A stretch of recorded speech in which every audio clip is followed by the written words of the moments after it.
Hello and welcome to the Perth Gaming Crew Show. My name is Jonathan and today I am joined as always by my co-host Johnny. Johnny, I don't even need to ask how you're doing today. Tell the people of Perth and Beyond exactly how you're feeling. I'm doing great, John, and happy Troidvania Toberfest 2025. He's calling it. All this month we're I guess we're celebrating two really iconic series in gaming, Metroid and Castlevania.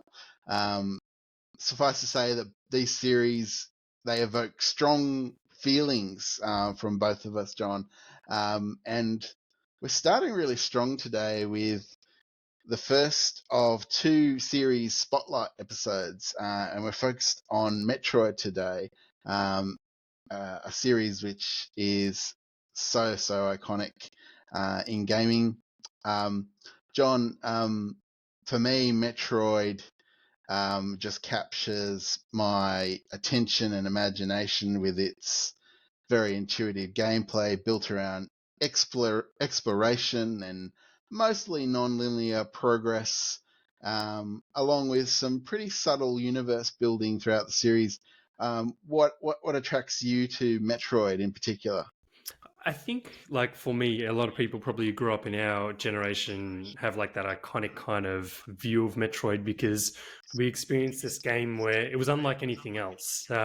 It was a mix of a little bit of horror, a little bit of mystery, fantastic sci-fi vibe, but nothing very generic about it. And you are alone, or you were alone in those very first few games, exploring, uncovering, discovering very minimal text. And I guess what, for me, particularly after the first, or more so starting from Super Metroid on, and we're going to go into the games in details later, but these are games that just combined gameplay, audio, graphics, controls, all of these things absolutely perfectly. They're just so well balanced and so unique, and such a special offering, particularly on the Nintendo consoles, which are often family friendly. So there is so much to get into today. I can't get the title screen out of my head, Johnny, for any of the Metroid games. We've just got so much to cover today. But yeah, as Johnny mentioned, we're covering the 2D Metroid games. We're going to cover a number of things like the game mechanics, some of the facts about the series, some of the powers that we think are a lot of fun to play with. And we're going to cover the really big games in the series at length. So join us and settle in, people of Perth and beyond. Johnny, tell us, why do you just love the 2D Metroid series, though? What is it that you love most about it? Yeah, so before we get really stuck in, I thought I'd also mention that today we're going to steer a little bit clear of the first person perspective Metroid games, particularly the Prime series, because we'll come back to that with a part 2 of our Metroid series spotlight a bit later on, most likely after Metroid Prime 4 Beyond releases. So we're really going to focus on those 2D entries today. If I'm being really honest, I think it's the 2D entries of Metroid that I love the most. I think it's very much tied. It's tied to nostalgia to an extent. These were games that I was playing. I was playing the OG Metroid when back around the time it first released, or possibly I'd say in the early 90s, as when I got access to it. It was a game I borrowed from a friend who found it too difficult and frustrating. And to be fair, that first Metroid game is very, very frustrating and difficult. But it's one of the first video games I ever completed, and that came with a huge sense of accomplishment. But the OG Metroid on the NES is really quite a groundbreaking game. It's responsible for some pretty impressive firsts. Like, for example, I'm pretty sure this might be one of the first games, or first side-scrolling games, where you don't just progress from left to right on the screen. This is a game where you can explore. You can go left at the beginning of the game. Like, just wasn't really a thing in side scrollers. Like in Mario, you went from the left and you ran across the screen to the right. So Metroid was like kind of like quite innovative in that sense. Also, it was quite very significant in terms of being, if not the first, one of the first video games with a female protagonist. And I know there are other examples from earlier on from Atari and that kind of thing of a female protagonist, but I think it's fair to say that the reveal of Samus Aran as this badass female warrior fighting through space aliens was very impactful, mostly because of the way it was revealed. It was when you completed the original Metroid under a certain amount of time. I think it might have been 3 hours. I could have that slightly wrong. It might have been less. Samus's gender was revealed, and there were lots of misdirects, like the English manual referred to Samus as he, and so there was lots of little misdirects, so that they kind of kept that reveal as a real surprise. So I would say you might not have your Lara Crofts and Joanna Darks if you didn't get Samus Aran first. So it's quite a groundbreaking thing in video gaming history. Now, the Metroid series is not maybe the biggest seller in terms of Nintendo franchises. The Metroid series overall, Metroid probably has accounted for about 13.8 million units sold. For the 2D entries, account for about 13.8 out of about 22 million units sold across the series, including the first-person Prime games. It's interesting that the latest entry in the series, Metroid Dread, which we talked about on the show, it's a game we have a lot of love for here on the show, accounts for about 3 million units sold worldwide of that. What's kind of interesting is about the Metroid series in terms of the lifetime sales is that Metroid's taken off in a big way in the West, but has never been a highly popular franchise in Japan. And so, for example, the longtime series director Yoshio Sakamoto has spoken about this when interviewed in the past, and one of the things he said is that science fiction in Japan is a bit more of a niche genre compared to the West, and I think it's kind of what's encouraging is that Metroid Dread actually did reasonably well in Japan. So I think we've encountered over the years a number of sort of Metroid droughts, and I think that has a lot to do with the game not performing so well in Japan, in Nintendo's home market of Japan, because Nintendo wants its games perform well in their home market. So hopefully that sees some sort of we don't get a third big Metroid drought, and through the episode I'll refer to some of the big Metroid droughts we've had over the years, which have been tough for hardcore Metroid fans like myself. But before we do jump into the games, one other sort of not weird, but I did want to draw attention to the fact that we don't encounter Metroid in a lot of other media like we do in terms of Mario and Zelda, for example. You don't have so much Metroid appearing in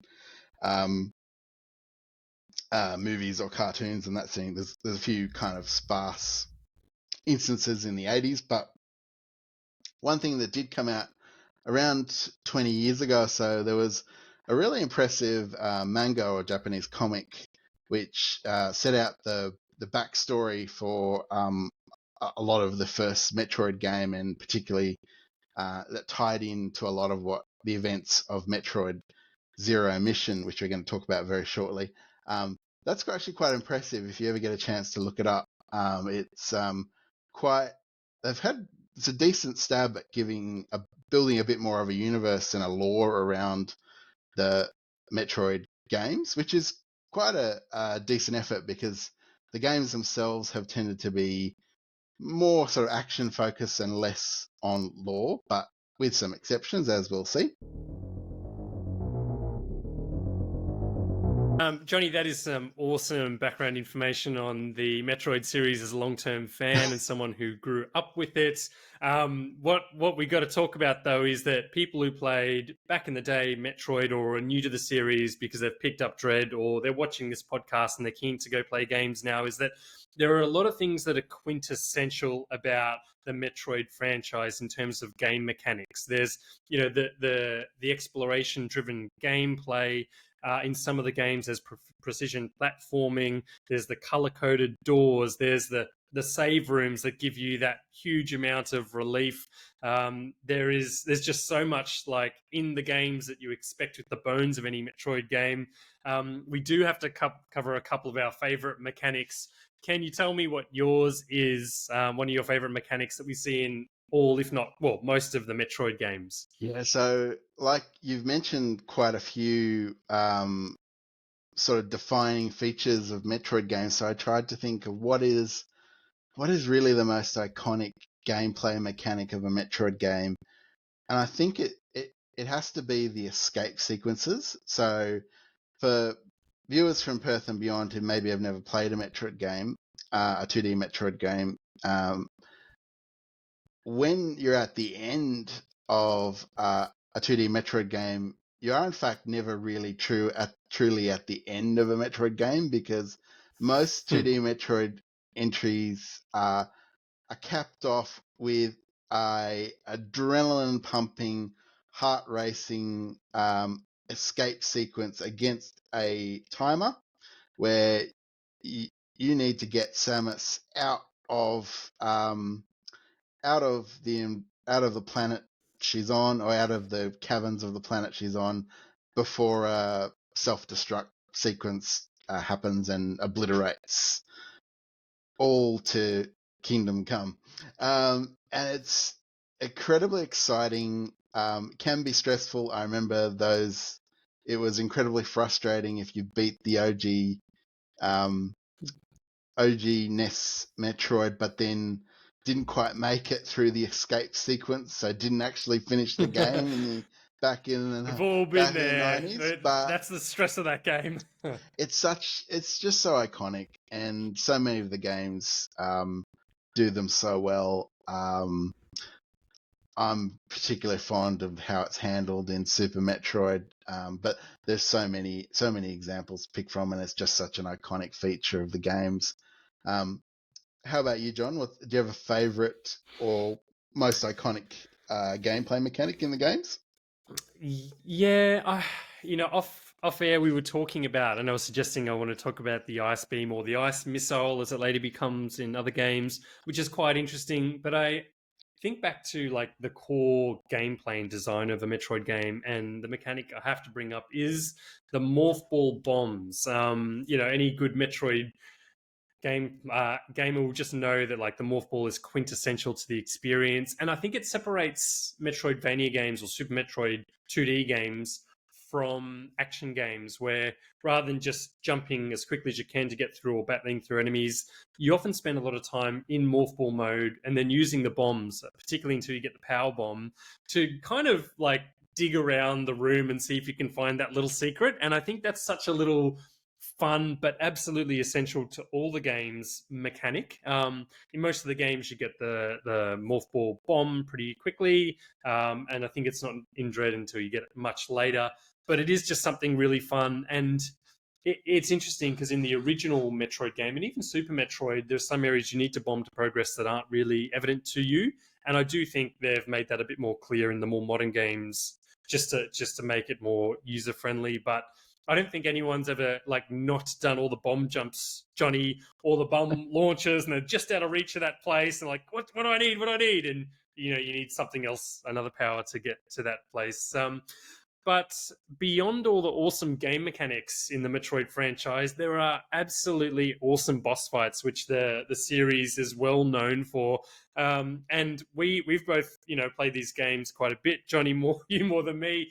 out of all of them, who's your favorite and most memorable of all time? Yeah, look, it was a hard decision because I've got a lot of memorable boss fights from various Metroid games, but I couldn't go past the final boss of Super Metroid, which is of course Mother Brain.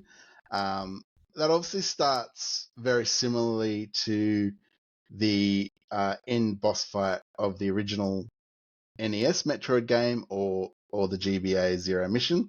You know, working your way through the Turian chamber and you're blasting away at all the little support, tubes which are pumping fluid.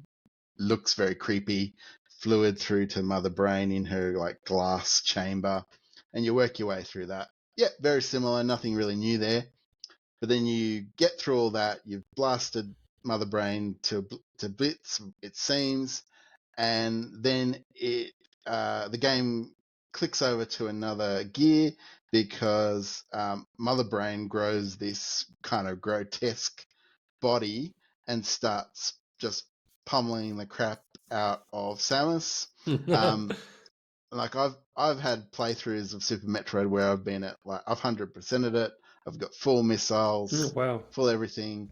Doesn't matter what you unload into Mother Brain in this state, and it is really a kind of a cinematic ending. So basically, when you get to very low health, I think it's below 20 points of health, the once baby Metroid, which you met at the start of Super Metroid, has now fully matured into a fully grown and ferocious Metroid. And Brain-eating brain-eating Metroid. Metroid. What I love about Super Metroid, as you're working your way through the final boss fight, you find the evidence of the baby Metroid has gone through and just kind of sucked the energy out of all these different life forms you've encountered through the game, and they're just husks. But spoilers for a 30-plus-year-old game. Because of the bond Samus has formed with the baby Metroid comes to Samus's rescue, attacks Mother Brain, drains the energy, seemingly kills Mother Brain in her grotesque form, and actually comes and re-energizes Samus and gives her access to what's called the Hyper Beam. Now, it's quite an emotional ending to a game because the Mother Brain revives as science fiction creatures of this kind of thing do, and We need a sequel. and the and Mother Brain actually in the end actually kills off the baby Metroid, but in the meantime Samus has been powered up, can take just tears through this Mother Brain with her hyper beam and cue the awesome escape sequence. It's just brilliant. This boss fight is a work of art. It's unforgettable, the Mother Brain boss fight. I don't know if it has been topped. And how it fits into the lore is just so cool, and the way it's designed at the end of the game, with the health getting right down and then you getting the hyper beam. It's just all too cool. And super good. Johnny, it was hard to compete with Mother Brain and some of the others. Before I give my favorite, I do want to shout out to Crocomere. Oh yeah. Push Crocomere off the bridge and don't fear the skeleton. Crocomere is just like all those little jump scares are absolutely great. But look, I think a series staple, so to speak, one of the bosses that you'll see in multiple games, and I was super happy that they were brought back from Metroid Dread. And look, it's full spoilers today, Johnny, because it's a Metroid fan fest. Who else do you face off against in Metroid Dread other than Kraid himself, who is chained away? Very cool with these kind of like metallic chain things on his arm, holding him back. Not that it really matters. I really like this boss fight in particular because I think with Metroid Dread came a lot of expectations in terms of presentation and recreation and boss fights and all those kind of things. And they absolutely nailed this one in terms of how it's transitioned to a modern console like the Nintendo Switch. 2D, 3D with all of the special effects, etc. You see a lot of Kraid's classic attacks like throwing out the bony bits. I don't even know why Kraid throws those bony bits, but it's all very ick. And then it just elevates by becoming like multi-stage, but even more epic than previous Kraid boss fights. I like how they built in the kind of not quick time event, but there's some full motion video stuff in there as well. And it's a tricky boss fight. Like, you do need to draw on all of your skills and powers up until that point, which are not all that many to take them on. I love how you sort of go up and down I don't know what it's called, but it's kind of like a spider track elevator that you go up and down. It's really cool. And Johnny, I didn't know this until I started getting some stuff ready for Kraid and looking into it. And I've played Metroid Dread 2 twice, but there is another way to beat Kraid if you sequence break, which I didn't know and I've not done, where you target that little purple spot and jump in and morph ball the shit out of him. I was like, that's fantastic. And that is also something that we love about Kraid. But how do you feel about Kraid as one of Mother Brain's generals? Johnny, is Kraid up to scratch? Oh, no, it's a great pick, John. And that original NES Kraid was so frustrating and difficult to beat. But I agree that the Metroid Dread incarnation of Kraid is masterfully done. And yeah, if you sequence break, get bombs early, and go and you can go and destroy Kraid in the most gross way possible. It's like I almost want to say gross, Samus, gross, to paraphrase Spirited Away. Gross, Sen, gross. But yeah, it's a really cool way to quickly finish off Kraid, because it's I'm sure that's been built in specifically for our speedrunning brethren to push through that game even faster than normal people. But yeah, great pick as a boss fight. Right up there. Very cool. Very cool. We love Kraid. And it's, I mean, that Kraid boss fight just highlights another core element of like the Metroid 2D series, the sequence breaking, and that some of these games are designed for speedrunners and multiple returns and attempts. Just such a wonderful thing. Now, speaking of the games, we do need to get onto them. We're not going to go in depth about the very first one. People of Perth and Beyond, we've shown you some footage of that. You've seen for yourself that you don't want to hear any more about that.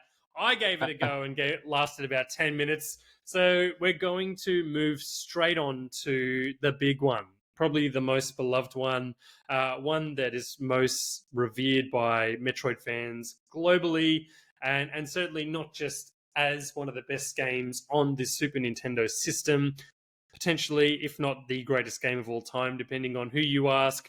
But Johnny, I'm going to hand the reins over to you. What on earth, or where on earth, is Super Metroid based? Tell us all about it. So when I hear the words through a robotic voice, the last Metroid is in captivity, the galaxy is a piece, I just know that I'm about to set off on an epic adventure, and it's going to bring Samus back to the scene of the crime of the first Metroid adventure on the planet Zebes, or Zebes. I think Zebes is the pronunciation. So after the encounter with the baby Metroid, the Samus's arch enemies, the space pirates, led by Mother Brain, Ridley, and Kraid, they can't leave a good thing alone. They come in and steal the baby Metroid and take it back to Zebes, and obviously Samus pursues and into the depths of Zebes once again. And look, this is I think this is the GOAT of the 2D Metroid franchise. You'd have to work hard to convince me otherwise. I've just played this again and again so many times. I probably only fairly recently, like in the last 5 or 10 years, actually fully 100% completed it, because I'd finally discovered some of the secret passageways underneath the old Turian area that you access fairly early in the game, but they're fairly well hidden away. And this game is great in that it's one of the oldest. It's released in the mid-90s on the Super Nintendo, but it's actually Oh, beautiful. It's got some, yeah.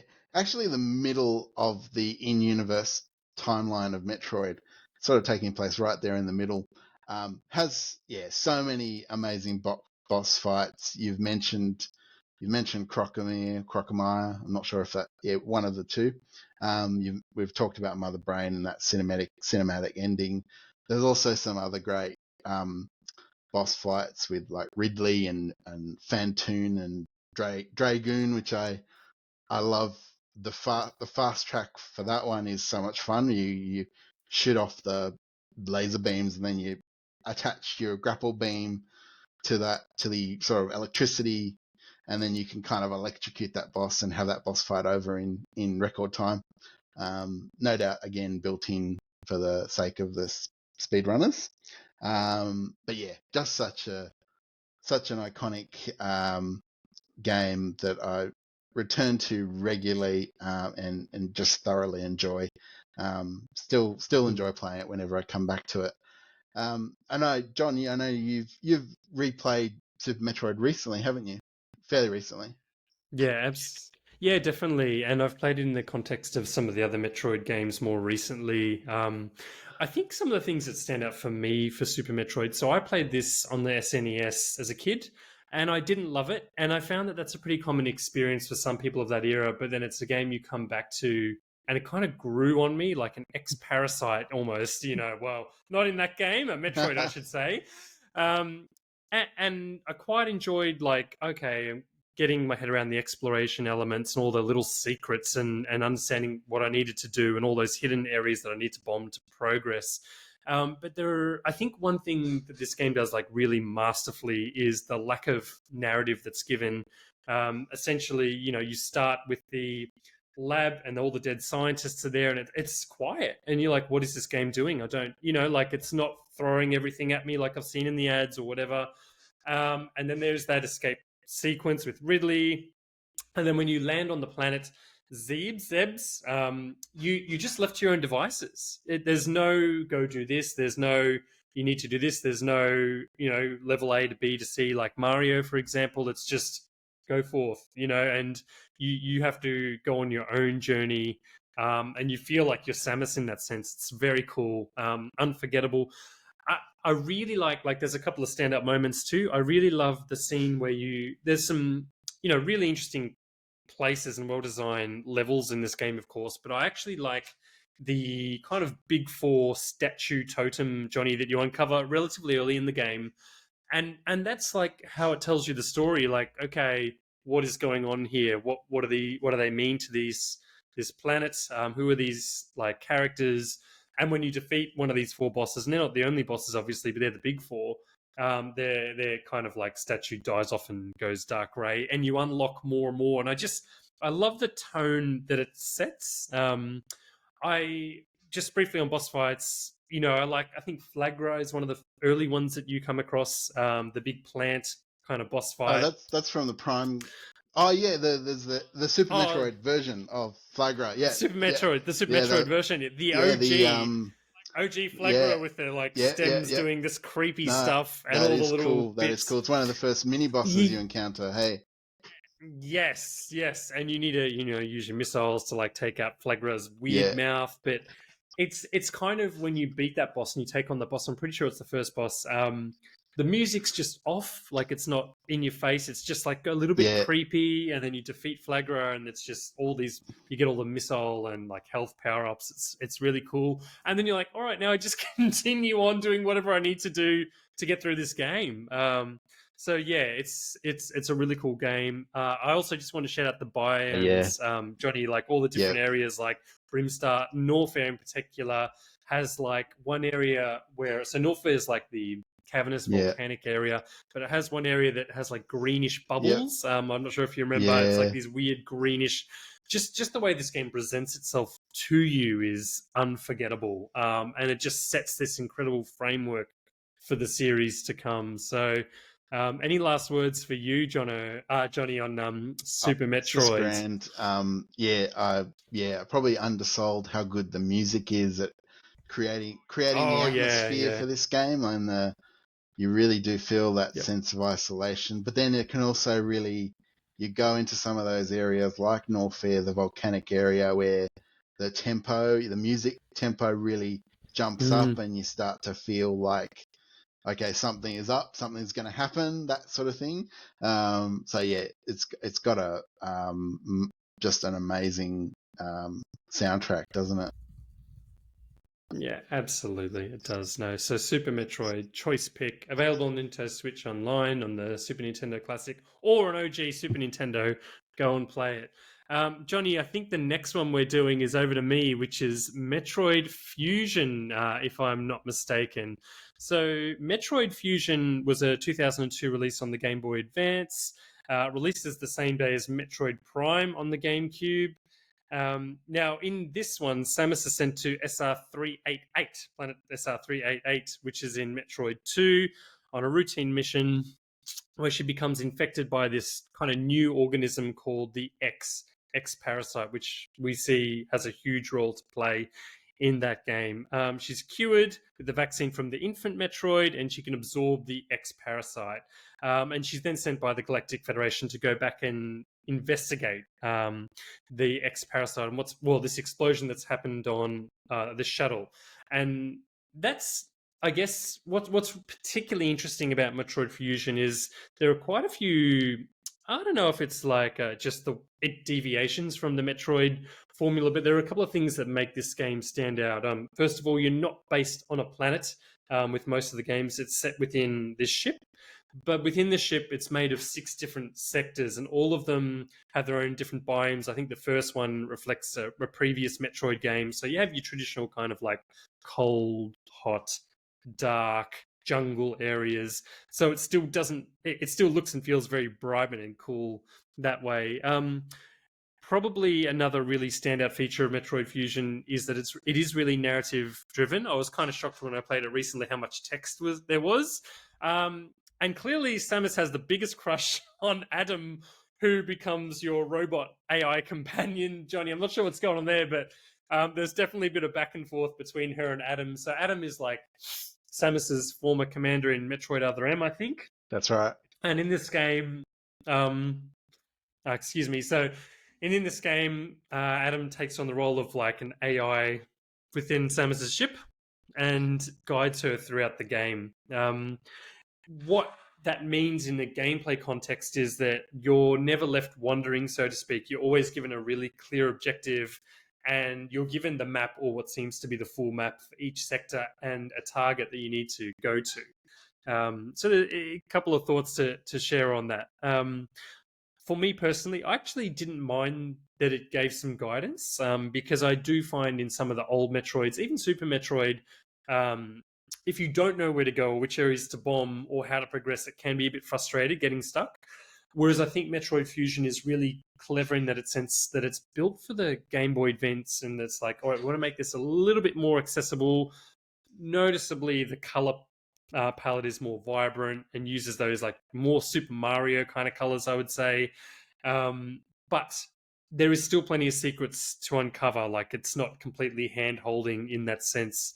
I really enjoyed Metroid Fusion, Johnny. I didn't think I'd like it as much as I did. I must say the art style appeals to me more than any other game, Metroid Dread included. I don't know what it is. I really like the way it looks. Like, even like the sector, which is like the dark sector, lots of dark purples, and there's a little light around Samus. Looks really cool, really neat, really nice. Yeah, I really enjoyed Metroid Fusion, and it's a little bit like, it's not an overly long game. But Metroid Fusion, you've played this game through and through. Tell us about your impressions of Metroid Fusion. I think it's a really interesting entry, and it came almost 8 years after Super Metroid, so it was at the end of a first sort of significant Metroid drought, and it was a really different game that came out in 2002. And you can really see the DNA of Metroid Dread in this game.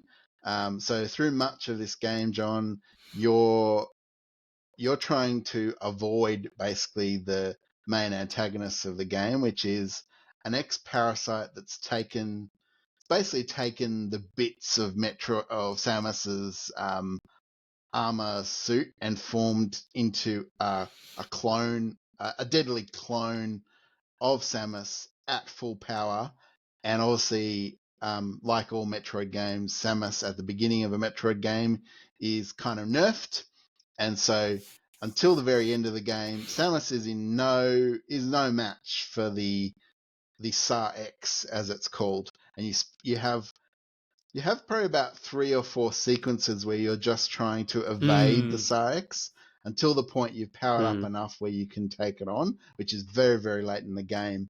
And there are some really cool like story twists in this game. You basically find out that the X are like they're the arch enemy of the Metroids. The Metroids were created to hunt down and eliminate the X parasites. So the Sarex, you find out, goes off, finds like a secret part of the space station where the Galactic Federation has basically been creating their own Metroids. Very silly and dangerous thing to do, but space governments do crazy, wacky shit. So those space governments, they creating their own Metroids, and the Sarex, which you find out is not the only one, but there are actually multiple of them, is on this mission not so much to destroy Samus, but actually on their mission to destroy the Metroids. But at that point, obviously, Samus is part Metroid, so she's kind of caught up in it all. I also love this game because it's an example of when it comes to Metroid, when it rains, it pours. So this game actually released on the same date as Metroid Prime in North America. Wasn't the case in Australia because we had to wait about 6 months or so until like April 2003 to get Metroid Prime. So we got this one a lot earlier. But it's so interesting that you get these Metroid droughts and then suddenly there's 2 Metroid games to play. It's such an interesting phenomenon with the Metroid titles. But yeah, no, Fusion's a great game. It is the most linear of the Metroid games, and I know some Metroid fans struggle with it for that reason. Hardcore Metroid fans who like the non-linear style of gameplay do struggle a bit with the direction you get and it being very kind of story driven. But I think it's a great entry, and it foreshadowed a lot of what we got in Metroid Dread. So it's one definitely to play if you ever get the chance. And as you said, John, this is available on the Nintendo Switch Online expansion pack. So definitely worth checking that out if you ever get the chance, I think. Absolutely. And one thing I wanted to add to all of that, Johnny, you mentioned the SAX like being a really big part of the game. There are those sequences where the SAX is probably not as present as the ME, but the SAX, even though the look of this game is more colorful and bright, it's still got a very strong like horror and panic and stress vibe to it with those SAX interactions. And even with like the opening of the game, the initial enemies you fight are zombies. Like they're zombies recreated from the dead staff on the plane, and that on the ship. And then one of the bosses, without going into too much again, is like there's just like this horrible boss called the Nightmare, and it's this weird, bizarre robot thing with this horrible. I don't know how to describe it, Johnny, but the face is almost human, like this like sad, creepy human, and it just hauntingly floats around. I just think it was a really genius move to bring these new elements, and they took a risk with this game in the direction that they took, and they've obviously made it a more condensed game in some ways, but maintained the core of Metroid. It's a great game to go back and play these days. I've just played it recently, and it feels really good to play. But Johnny, moving on from Metroid Fusion, I feel like we've got the next game coming up that you're gonna cover. So I'll keep us on the GBA system for a bit because only 2 years after Fusion released, we got a beautiful reimagining of the OG NES Metroid game called Metroid Zero Mission. And not only was it like a repolishing of the original game with quality of life improvements and the like, it actually added quite a bit of additional content. So as much as I have great nostalgia for the original Metroid and sort of my childhood experiences with it, I would recommend Zero Mission as the best way to experience Samus's original adventure on the planet Zebes, thwarting the plans of Mother Brain and co. And the reason I recommend this version is a couple of key quality of life improvements. First of all, there's an in-system map, because the first original game Just a minor improvement. original game did not help you at all, did not hold your hand in any way, shape, or form. It really made life very tough for you. You had to, back in the day, you might have even drawn your own maps to try and find your way through the game. You also get much more fluid movement for Samus. They even improve upon the Super Metroid fluidity of movement, I think, in this.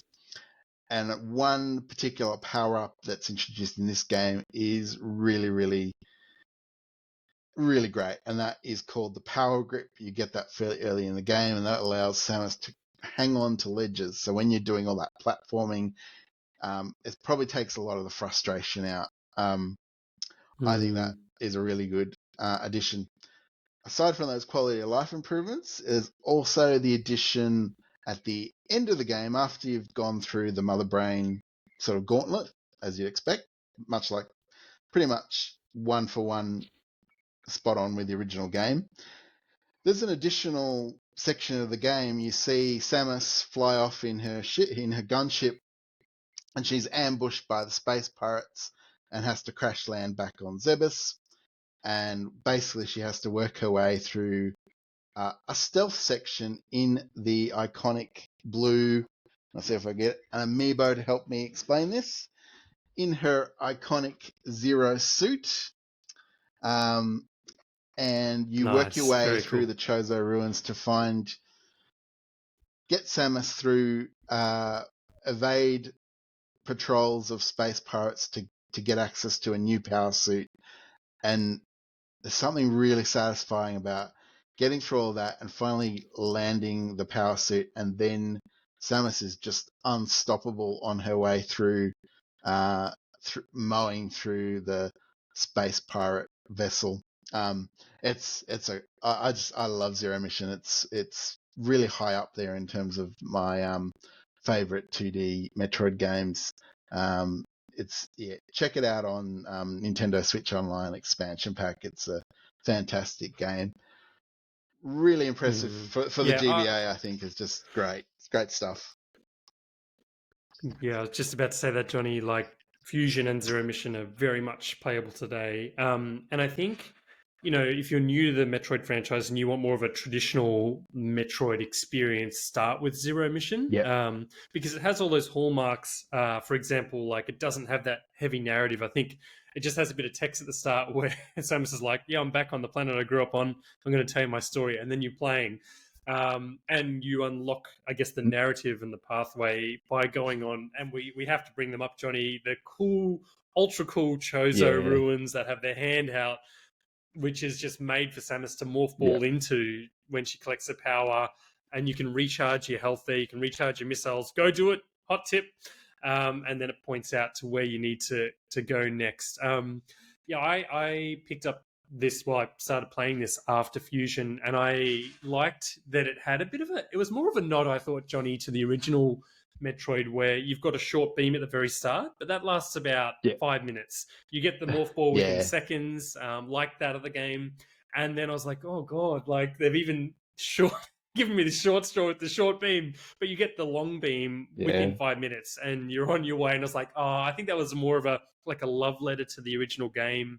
And it's also, of course, one of the things that Metroid games do brilliantly, where they introduce you to new mechanics and you learn, how to overcome an obstacle or how to get somewhere. So you need, for example, like that long beam just to progress a bit further. So it's really cool that way. I also think it feels a bit like Super Metroid, Johnny. Like it's smaller and compact, but it feels more like Super Metroid, certainly compared to. They brought in Fusion. some of the power-ups from Super Metroid into this game. So the speed boost is in this game, which wasn't in the original NES Metroid, of course. So they do give a few little nods to Super Metroid. even though the game is fairly faithful to the NES Metroid and just brought to life with spectacular detail. Like you get the really nice backgrounds and things that you couldn't do on the NES, or not in a very impressive way. So yeah, it's a special game. Gonna go on a bit of a downer though, because I'm gonna take you to the black sheep of the family. It has to be done. I think it has to be done, and I'm a bit of a defender of this game. So back in 2010, we got Metroid Other M. Now, Team Ninja was brought on to co-develop this game with Nintendo. And look, it's a flawed game. I will admit that. I'm a hardcore Metroid fan, so I can see its redeeming features. But one of the problems was that I think people bumped into it was too story driven for a Metroid game, and I think that frustrated a lot of long-time fans of the series. I think the thing that probably people bumped into most of all was the fact that Samus didn't. The way they decided to nerf Samus was a bit lame. Like there was this mechanism where Samus wouldn't use her power-ups until she was given permission by her CEO, General Adam Malkovich, and that grated with fans. And I understand that, because if you didn't like read the manga, which gave the backstory of how this is like her very much a father figure, I'd understand that you'd find that very kind of frustrating and very kind of random that she just wouldn't use her missiles or bombs because someone told her she couldn't, which seems a bit out of character. So I get that. They unfortunately, they did give Samus this kind of internal monologue, which I think just didn't work in the translation from Japanese, because it was done in a kind of anime style, and I think in the Japanese version it probably it worked a bit better, but it didn't carry across in the English localization so well. So this game definitely has its flaws, but I'm a bit of a defender of it, because I will say that there are some redeeming features. First of all, you get a wonderful cinematic recreation of the end of Super Metroid in this game, and that is just something like a spectacle to behold. I encourage you to, like, even if you never play this game, which you might not want to, which is fair enough, check that out on YouTube also at some point, because it's a great piece of animation. The 2D gameplay is actually a lot of fun, and this game is mostly a 2D game with a couple of sort of, I think the shame of this game is if they kept it as a 2D style gameplay, it would have been a lot more fun. But unfortunately, what they did is there's a mechanic where you shift to first person to fire missiles, which is really awkward. If they'd kept the sort of 2D gameplay style, I think it would have been a much more enjoyable experience. I think this game has lots of really interesting biomes. It does that really well. You're again a bit like Fusion. You're on a ship which has lots of different environments. So that element was great. It's unfortunate though, and I do think this probably kicked off the next big Metroid drought, because after this game in 2010, we didn't really see another Metroid game until 2017.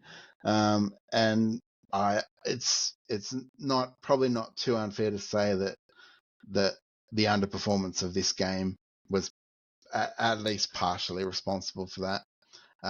So yeah, it's a bit of an unfortunate one, but has some, probably for a really hardcore Metroid fan, want to play it at least once, despite its flaws.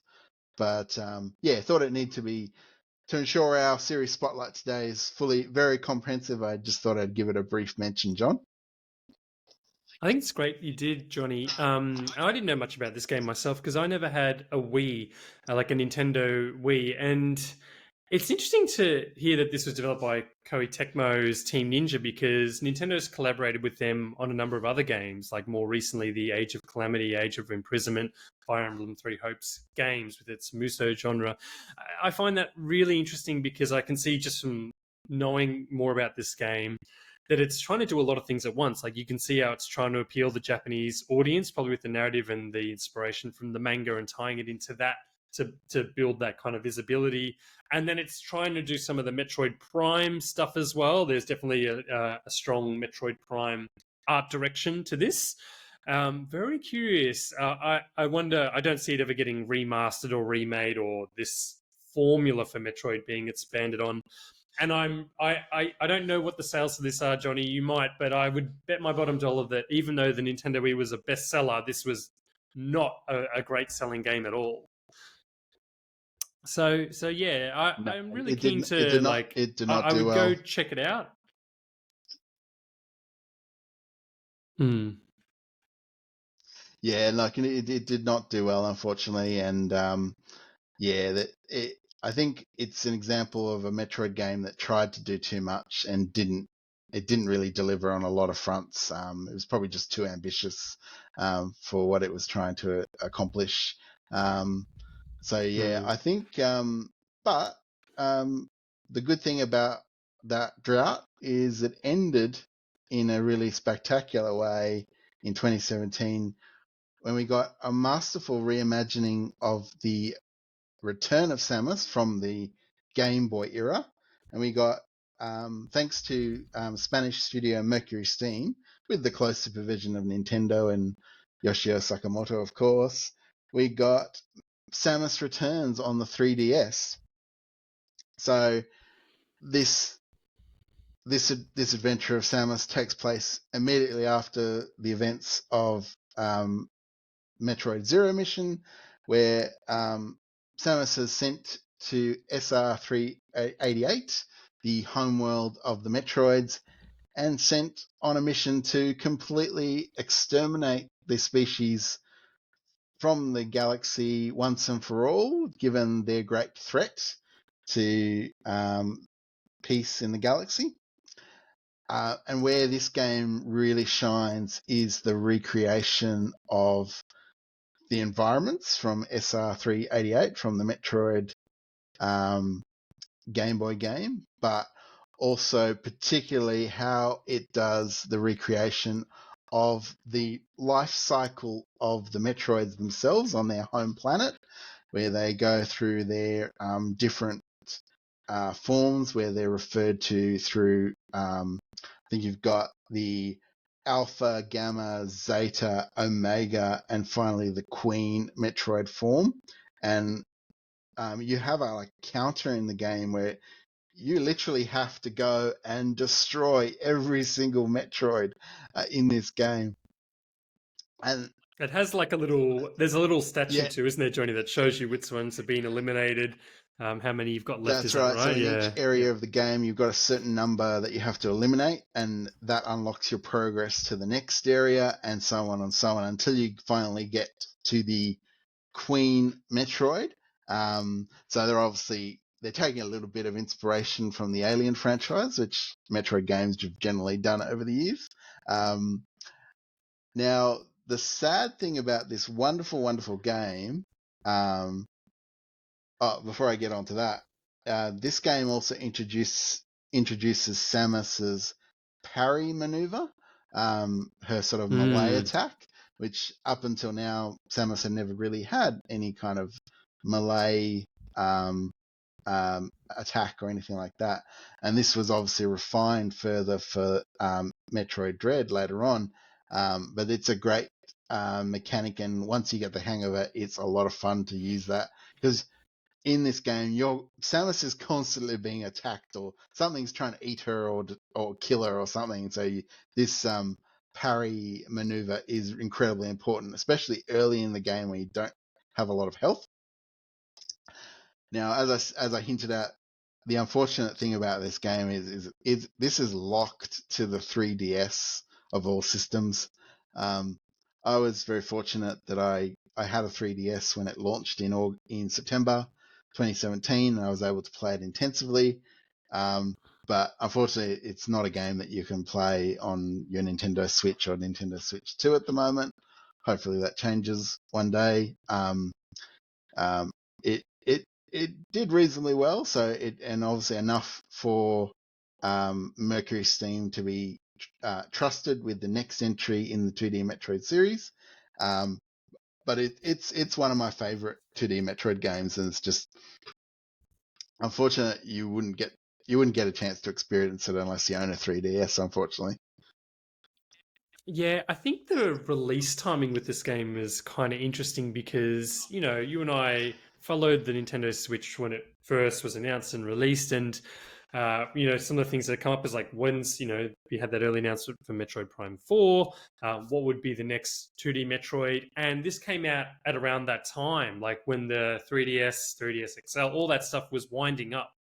And it was curious because it was like, oh, Nintendo have merged their handheld and TV, like home console gaming divisions.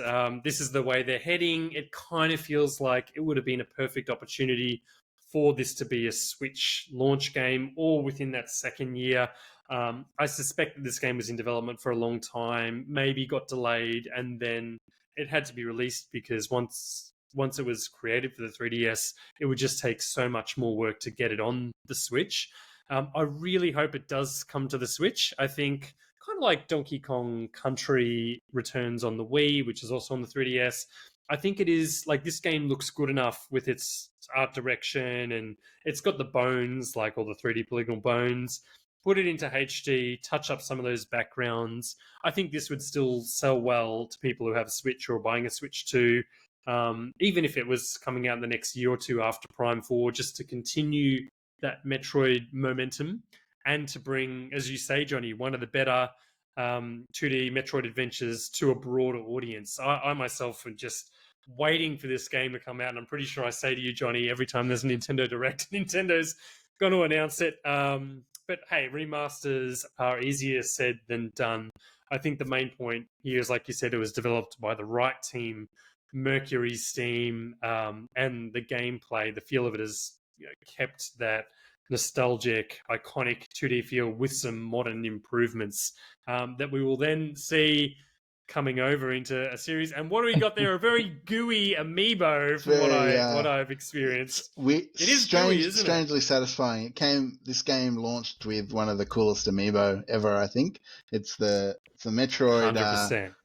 Escaping from its containment chamber, and it's got a very kind of tactile, it's kind of squishy tactile nature to it. And as all amiibo do, you tap them to your controller and they usually unlock things. I think in this case it was kind of handy if you were struggling to find a Metroid that you needed to eliminate to progress to the next area. You could tap this amiibo and it would show you where that Metroid is located on your map, which kind of was handy at times when you were getting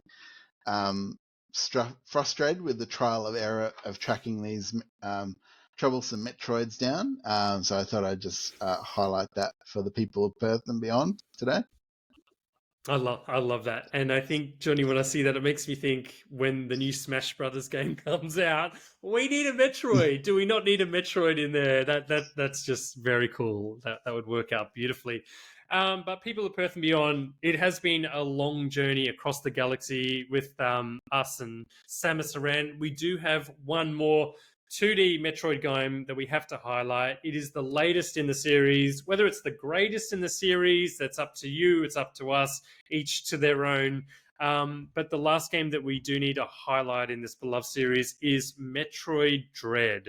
So this game was released in October 2021, around the middle of the Nintendo Switch's life cycle, and most people probably will be aware of this game more so because it was highlighted as part of the upgraded model of the Nintendo Switch, the Nintendo Switch OLED, which of course had an improved screen, although it didn't have the improved processing power. But I think you probably remember, Johnny, that when the OLED was announced and marketed, this was the number one game that was shown at the time, which is quite a bold move by Nintendo. Now, this game was also developed by Mercury Steam, so it was in very safe hands based on that Samus Returns experience. And while we didn't get the port, we got this, which seemed to come out of nowhere. And I might get you to talk more a bit about that, Johnny, with that little development cycle and where did Metroid Dread go. But in terms of the game itself, this is very much like a modernized version of Metroid where everything feels, for me, it feels very sleek. Like if I think about how to describe this game, it's sleek. The way Samus moves, for example, this game introduces a slide, which sounds like it might not be necessary because the morph ball is like a staple, but it helps Samus just move much quicker through little gaps. There's the phase shift, which helps, which is a bit like a Ninja Gaiden move with the jump and rushing across screen. Movement in this game just feels better than ever, in my opinion. It certainly didn't feel bad in other Metroid games, but you just feel, particularly on that 2D space that you're presented with, which is quite unique in the way these games are designed. You just feel fantastic jumping around. You know, even the spider magnet just looks and feels that bit cooler in this game to me. Metroid Dread does have goals. It does have a narrative, but I don't find them like overpowering or to be too heavy to the detriment of the game. So I guess the standout feature for me, they often talk about the Emmy, but for me, the highlight of this game is AI Adam. I love AI Adam in this game. I just love that the very brief intro, which is true to Metroid, you know, Adam says something like the bounty is disproportionate to the mission itself. And when you do those check-ins in the data room with Adam, he often says things like quite almost like, you are really underpowered. You're gonna die. Like if you confront these Emmy, you need to find a way to stay alive and keep moving. And that's your advice. Like it's not go do this, go do A, B, C, D. I'm not happy with you doing this like in Fusion. The voice, I don't think you can get Adam's voice out of your head, like just that robotic, magnetic. And then how Adam ties into the story with Ravenbeak. It's just so cool. It's so masterful. In terms of the way this game looks, I think it looks perfect on the Switch. It runs mostly at 60 FPS, which is a huge relief because some of the I guess the modern remakes don't, like A Link to the Past. There's a lot of stuttering. And it looks like it has all the classic biomes, but they all just have that little bit of elevated like look to them. Like even the doors that go into the heated areas, you'll see the heat emanating out of the door before you go into there. Or if you go underwater, when Samus is moving, there'll be tiny bubbles around her that reflect her movement. Or when you go into the dark area, you know, it is dark, but a clever way they keep you as the game seeing Samus is rather than just put a circular light, is the little lights on her power suit light up. I just think there's so many little things that they do in this game that make it feel and look gorgeous. Yeah, I've played this game through twice. I hate you, Ravenbeak. Johnny, how do you feel about Metroid Dread compared to the other games? Look, it's a modern masterpiece. I love how they've brought to life the Chozo lore finally in a game, and I have to call out one of the terrific cinematic moments in the game where Samus encounters a live Chozo from one of the friendly factions to her, and there's this Quiet Robe, is it? Quiet Robe, I think. And there's this great moment where Samus herself starts speaking in the Chozo tongue, which you've never heard before in a game, and her message is basically, "Don't worry, I've got this." And that's such a great, it's such a Samus thing. That is so perfect, great isn't moment it? for the character. Just being like, "Yeah, look, this shit is kind of crazy, but don't worry, I've got this. I'm Samus. I'm gonna go kick butt." It's just a beautiful moment. I have to admit, I struggled a bit to get into this game. I think the Emmy zones frustrated me a little bit too much early on, so it kind of took me a while to get the hang of getting through those stealth sections. But once I did, I really started to enjoy it, and really enjoyed the last third of the game. It's really good. Only a few years old, so we won't spoil this one. So go play Metroid Dread if you can. If you've not actually a bad place to start. Like I would probably encourage maybe Zero Mission or Super Metroid first, but if you wanted to play a modern Metroid, that came with awesome amiibo too. The Metroid Dread amiibo are sweet as well. No harm starting with Dread. Noting it is a bit of a different style of game to the classic entries in the series. But yeah, I can appreciate the perspective of someone who feels like Dread is the best 2D entry. It's not my opinion, but I can kind of appreciate that take because it is a beautiful game. And probably bodes Dreads. well. Oh, go Oh, sorry, I ahead. was going to say, John, probably bodes well because it's performed well in terms of sales. It probably bodes well for Mm. future 2D entries in the series. What do you think? Yeah, 100%. And just before we go to that, I think it's really good that you point out the Emmys. And it made me think, just when I was describing the game, I didn't even mention them because even they were marketed as a big part, and they are a big part of the game. You'll come across these contained sections, which I think the intent was clever to create this sense of panic and to mix up the gameplay to get your heart racing, to get you in one area and out the other. But unfortunately, the way it plays is that it's often like you need to like trial by error, and you'll die 3 or 4 or 5 times before you figure out how to get through a room, and that actually becomes more frustrating than fun in my experience. I agree with you there, Johnny. I don't think they'll replicate that game mechanic in future games. I I can't spoil the ending, but goddamn, one of the power ups is just so freaking cool at the very end. The way Samus looks Yeah. is just beyond wickedly cool. You need to play the game just for that moment. The way Samus looks, oh my god, it's the best thing I've ever seen in any Metroid game. It really is. It's so cool.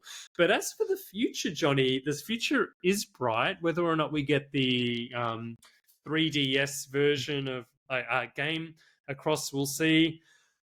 What are you expecting and hoping for now that Dread has come and gone, and it is 4 years ago? Like, this series will continue with over 4 million sales on the Switch and the Switch 2 being released. What are you wanting with the future of 2D Metroid? Look, my sense is we'll probably see more Metroid from Spanish studio Mercury Steam. The fact that Dread did so well, it probably is a sign that that partnership with Nintendo is likely to continue. I don't know how long it'll be till we get another 2D entry. Obviously, Metroid Prime 4 is so close now, so the focus will kind of shift to the first-person series for a little bit, I think. But because the love for the 2D entries in the series is so strong, I do think there'll be more 2D Metroid, and hopefully taking advantage of the capabilities of the Switch 2 to give us some even more polish and refinements on what we saw in Dread. So yes, I'm hopeful. I'm reasonably hopeful that we'll get to see more 2D Metroid soon, and we won't be in a third Metroid drought. I think I'm reasonably optimistic. I think you're right about that. I do follow some of the like leaks and rumors online. It just makes sense. Like, they are predicting there would be a sequel to Metroid Dread. It makes sense with Mercury Steam already having the development experience. They've got Metroid Dread as a model to work on in terms of the graphics, and they could tweak it and improve it, make it look a little bit better on much more powerful hardware, and it would look phenomenal. For me personally, I'd like to see something different from Dread. I don't know whether I'd like a remake or a remaster. Probably a fresh new game would be really interesting. Maybe something that ties into Prime 4. I'm not sure, but something new, something fresh, something that sort of showcases the hardware and keeps all the DNA would be the ideal. But what about you, Johnny? Would you like a remake of any of the older games, or a remaster, or something fresh? Because there is that pattern of remakes and remasters, isn't Yeah, there? look, I know there's always a lot of speculation about going back and remastering um, older entries. I'm of view you don't need to touch them; they're still great. I'd be much prefer a new game that continues the story that from where things left off at the end of Metroid Dread. Yeah, some sort of tie-in with the Prime games if might be interesting, but I'm not holding my breath or anything like that because they do tend to keep the Prime series and the 2D entries they kind of fit together in a way, but they're also very distinct. So you don't really need to weave them in together. So I don't think they'll go. I don't think Nintendo will go down that path. But yeah, I'd be really keen to see like Metroid 6. You know, in the Metroid Dread was referred to as Metroid 5. That would be. I think that would be the most interesting thing that they could do with the series. But yeah, we'll see. I think it's. I'm cautiously optimistic about the future for the 2D Metroid series. So we'll see what comes in the coming years. Yeah, absolutely. No, I think you're bang on. I think there's something in the coming years, lots to play anyway. And for anyone out there, if you haven't played any of the 2D Metroid games, I hope today's episode has kind of sparked that interest in you. A lot of them, as we said, they still hold up really well. And like Johnny said, it's probably good to start with Super Metroid or Metroid Zero Mission if you want that quintessential experience. But you do you. That is all we have for today's episode. We hope you've really enjoyed it. We've gone through quite a lot of games, but we do love this series. And it is it Shocktober or is it something else, Well, Johnny? as I said, Wrap we're us celebrating Troidvania Toberfest, so I think we'll raise a stein to Samus Aran today up. and all her heroics over many years. So yeah, no, it's a great time to be playing some classic games from the Metroid series. So go in and get amongst it, people of Perth and Beyond. Absolutely. That's all we have time for today. Thanks for joining us, and do join us later in the month as we take a deep dive into the Castlevania series too. Excited for that. All right, that's all for us for now. Bye.